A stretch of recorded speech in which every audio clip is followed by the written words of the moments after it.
Šodien Panākumu universitātē mums viesojās ļoti interesants, saudabīgs, es pat teiktu unikāls personības, kuras runāja par mērķiem, par vērtībām un mērķu sasniegšanu.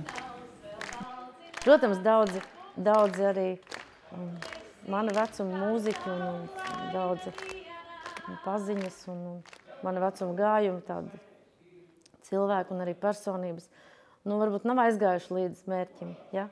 Tas ļoti grūti vēl tagad arī noturēties. Saprot, ja tev ir talants un ja tu strādās, to jau pamanīs. Tas nav nepamanāms, ja?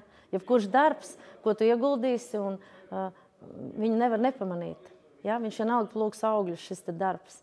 Un man ir bijis tā, ka, ja es kaut ko neizdaru, tad es esmu pati vainīga. Ja man kaut kas nesanāk tajā realizācijā beigās, tad es sev pati nosodu, jo es kaut ko neesmu izdarījusi. Un tad es zinu, tad es pārdzīvoju. Nē, man vajadzēja to izdarīt. Kāpēc es to neizdarīju? Ja? Un panākuma atslēga ir, vēlreiz, ja grib kaut ko sasniegt, ir jāmācās un ļoti daudz jāstrādā. Šodien galvenā tēma, kas interesē lielāko daļu jauniešu, ir tas, kā to mērķi izvirzīt un kā viņu sasniegt un kādi ir tie kriteriji, kontrolas mehānismi. Praktiski par dzīves vērtībām, par mērķiem, par plānošanu. Tā ir tāds īsts pārskrējiens cauri visām svarīgākajām lietām, kas saistīta ar šo.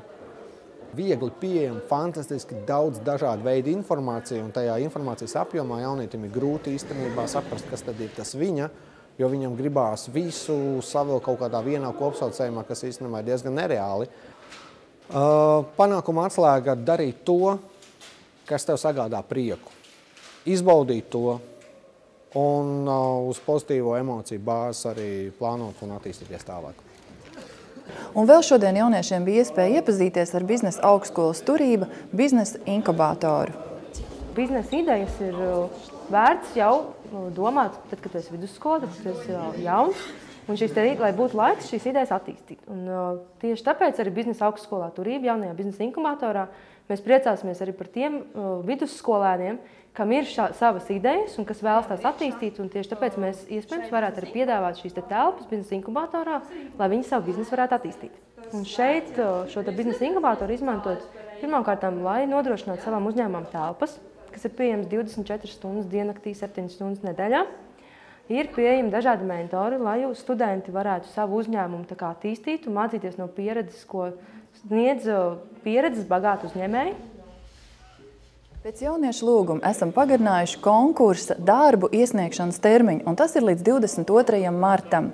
Varbūt, ka tieši tu 12. aprīlī vinnēsi galveno balvu 2 personām ceļojumu, uz kurieni, tas lai paliek noslēpums, bet būs arī vēl dažādas citas sponsoru sarūpētas balvas. Tātad tiekamies Panākumu universitātes konkursa finālā 12. aprīlī.